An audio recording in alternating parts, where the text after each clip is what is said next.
Hey, greetings, community. It's me, Kevin of NCBD Comics, and I'm here to bring you another edition of Kevin's most anticipated reads for 11/23, 2022. Hot cocoa season. Happy hot cocoa season. Uh, got a little preoccupied with drinking a little bit of hot cocoa. Recommend it for you. If you already had your dinner and you've got no other treat, hot cocoa, you just can't beat.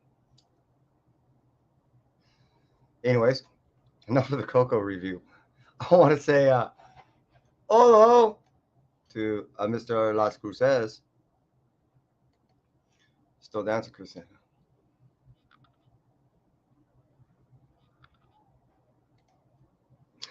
And appreciate you guys saying hi to one another.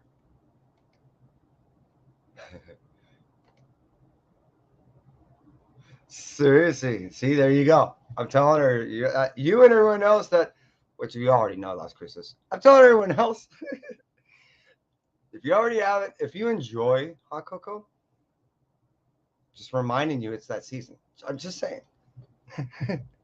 Let's get into it. So yeah, it's another edition to Kevin Most Anticipated Reads. Um, coincidentally enough, I actually was able to kind of get my hands on some of these reads. I haven't read them, but I will show them off. So, hey, let's start this out. Check this out. Let's go ahead and move into Amazing Spider-Man issue number 14. New characters introduced. This is still developing on what transpired after issue number 13. We know what happened after that. That leads into the Gold Goblin, issue number 1.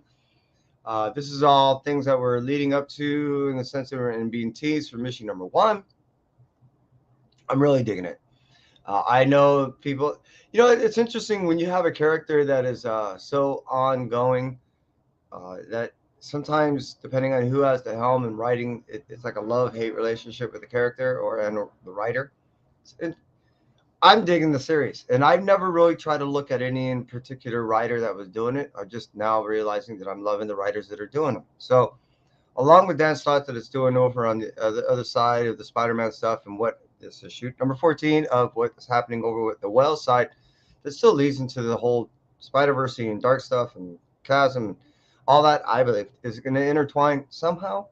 Even if it doesn't, it's still cool, thick storytelling on the Spidey side, and to me, I'm enjoying it. So issue number 14 is pretty high up down there on my most anticipated reads for tomorrow, new comic book day. Moving over for Amazing Spider-Man issue number 14, we're going to cruise over to, not that far, small hop, Deadly Neighborhood Spider-Man issue number 2. This is being told by Taboo and Earl, and the art on it is really cool. Beyond the art is a story. That's really cool.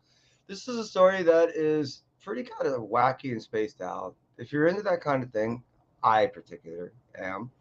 Um, I'm really looking forward to this story. I enjoy the last one, so I'm looking forward to this one. Moving over from Deadly Neighborhood Spider-Man, we're going to cruise over to Doctor Strange, Fall Sunrise. Tradmore did some wonderful work on that whole Silver Surfer, and it's in my opinion that what transpired from that was probably a hey, by the way, would you want to go ahead and do some writing? Let us know, and when you get back to us, give us some teasers on what you would do both with the art and the writing. So it's in my opinion again that throughout that time, it gave Trad a chance to go ahead and pick and choose. Stop teasing. Stop killing this thing, Kev. Really looking forward to this Doctor Strange. One, I've been dying to get a new Doctor Strange story. Two, want to see what Trad Moore's have been wanting to do with not only telling a story, but having full realm, full helm, full control over everything in the sense of his own lines, work, his the actual writing, the structure. I'm digging it. In my opinion, if the story is even half as decent as his art, this is going to be a wonderful ride. My opinion. Hold on for dear life, seriously, and enjoy. Because I'm telling you, this is going to be a story that you're going to look back on and go, "Damn, I'm sure glad I bought it." Moving on for Doctor Strange issue number 1. That's that fall sunrise type thing. We're going to cruise over to Image Comics. Image Comics is going to bring us Creepshow issue number 3. Now, on issue number 3, it's just kind of further out what they did on issue number 2. I'm digging this creep show thing. I really like the whole setup on how they do it. It reminds me of my youth on how they used to bring out the show. This is my kind of style. This is my storytelling. This is something that just reminds me. It yanks hard on the chain of nostalgia, and for that reason, and almost that reason only, I've been buying this book. However, that's not what's been really making me desire to read this book. The story's been great. The art's been great. It's gritty, it's witty, it's fun. So that's why it's been on one of my most anticipated reads from day one. And now coming up to issue number 3, coming this Wednesday, New Comic Day. Yeah, it's pretty high on my list. Moving over from that, we're going to cruise over to Department of Truth, issue number 22. Department of Truth was on my radar well before it actually came out. I knew that there was individuals in the entertainment industry that was looking at the option of this probably about the day it dropped. Issue number 22, as thick as this story has been getting, as much as it's been intertwining, they're finally starting to reel in the fact that they need you to get more involved with the individual characters themselves. That's what I believe has been transpiring, is you're not only getting to the point to where these individuals that are main characters of the story feel like they're trapped within the department itself, but actually within the own world that they're making, both in the department and over on the other side, which if you're not already reading this book, I don't want to ruin. What I recommend is go ahead and pick up every damn trade that you can and catch up. Seriously, Department of Truth is that good. Moving over for Department of Truth, issue number 22, we're going to cruise over to what's the furthest place from here, issue number 8. You're not hearing a whole lot of people talk about this issue, let alone any other issues before it, pretty much up to issue number 4. I personally have been really enjoying this read. It did not at all where we presently reside in issue number 7 have anything identical or anything to do with what it seems like it transpired in the first 3 issues, other than characters that are first introduced in those. This initially was a story that was supposed to be about music and a post-apocalyptic pop culture kind of way of grasping on to something that they didn't, which was a very vague idea in the beginning, but it was cool. It was enough of an idea that got you to read. Where it is now, I'm still reading, I'm still enjoying, but it has nothing to do with what it started out as. Yes, the journey was, is to go ahead and retrieve their friends, and that they are doing.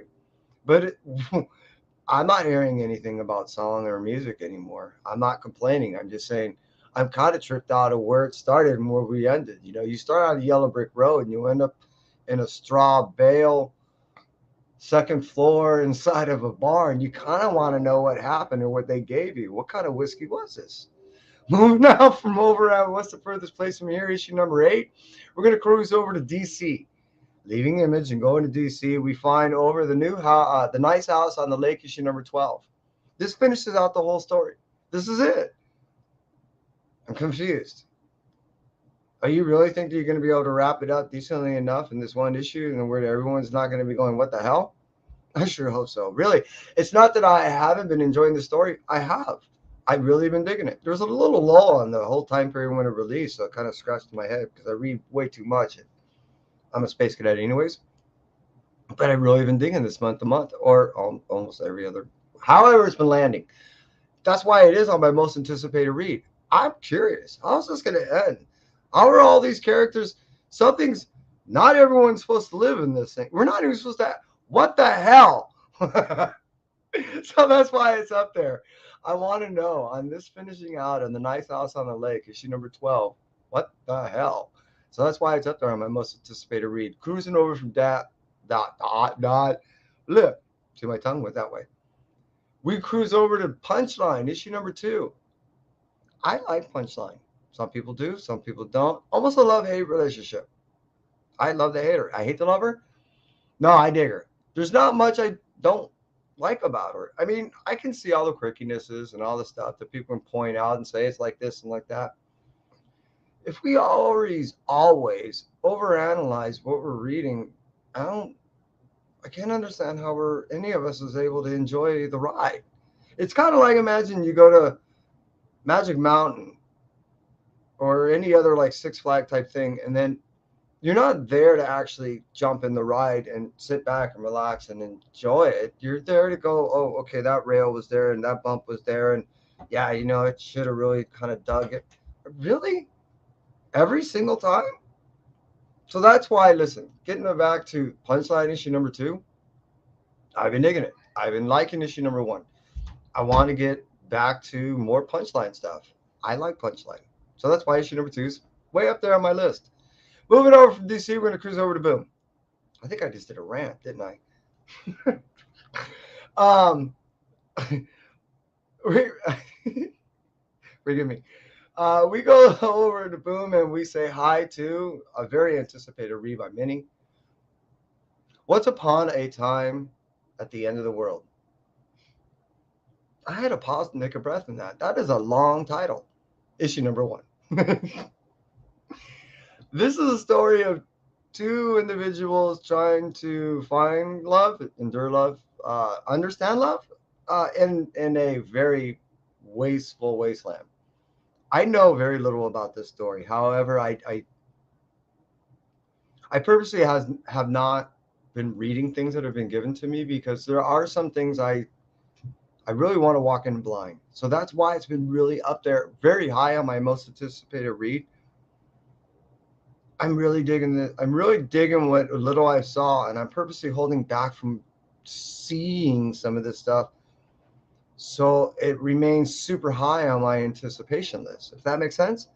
Sometimes it's best not to know about something. That way you don't have any preconceived ideas. And try to stay away from anybody that already wants to try to give you a spoiler. Yeah. So once upon a time at the end of the world, issue number 1 is way high on my list. And I think this is the cover and the copy I really want. This is the new comic book day one. And I really want to get this one.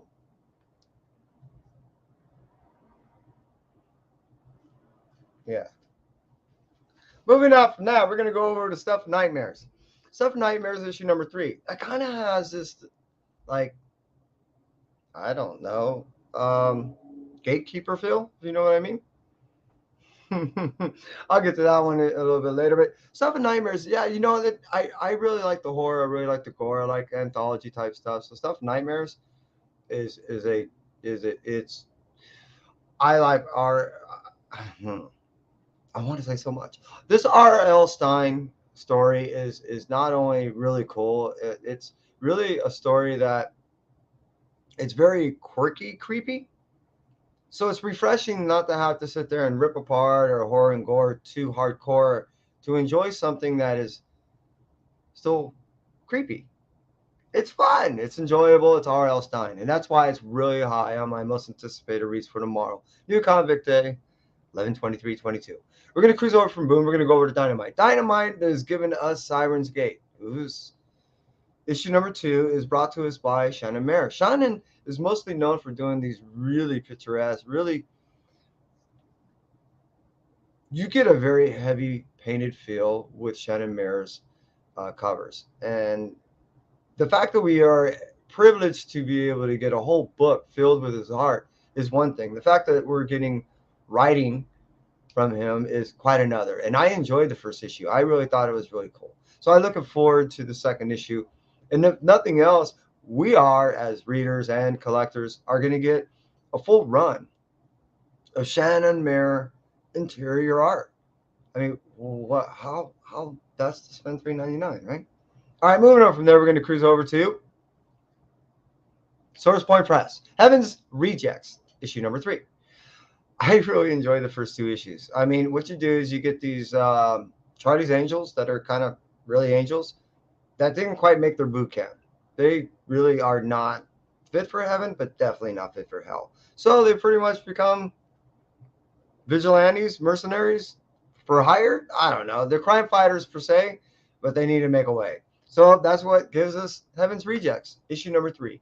It is way high in my most anticipated reads.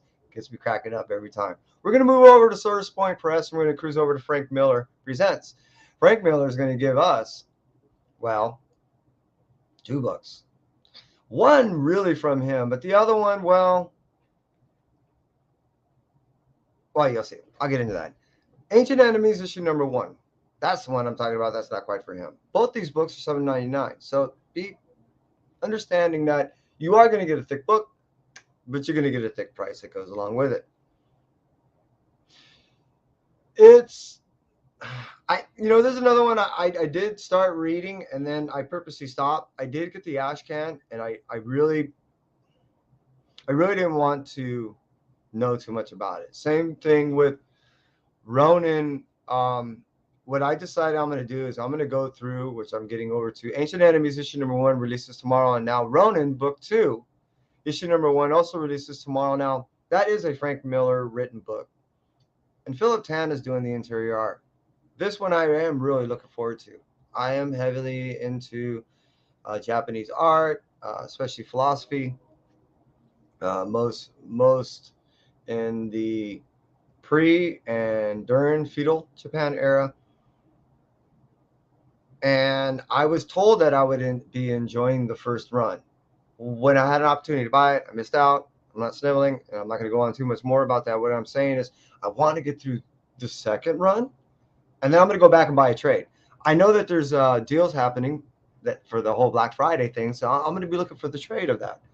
So what I'm going to do is I'm going to first read issue number 1, buy the trade, hold off on the whole trade thing, read through the whole run, and then go back, read the first run, and then maybe cruise back and read the second. It makes sense to me. So that's why, hey, Frank Miller presents, which a lot of people have been anticipating this, is Ancient Enemies issue number 1 comes out tomorrow, and Ronin volume 2 issue number 1 comes out tomorrow also. However, what we've all been here waiting for, and waiting for me to kind of stop blabbing, come on, is get to the Blue Light Special. My Blue Light Special is, well, this.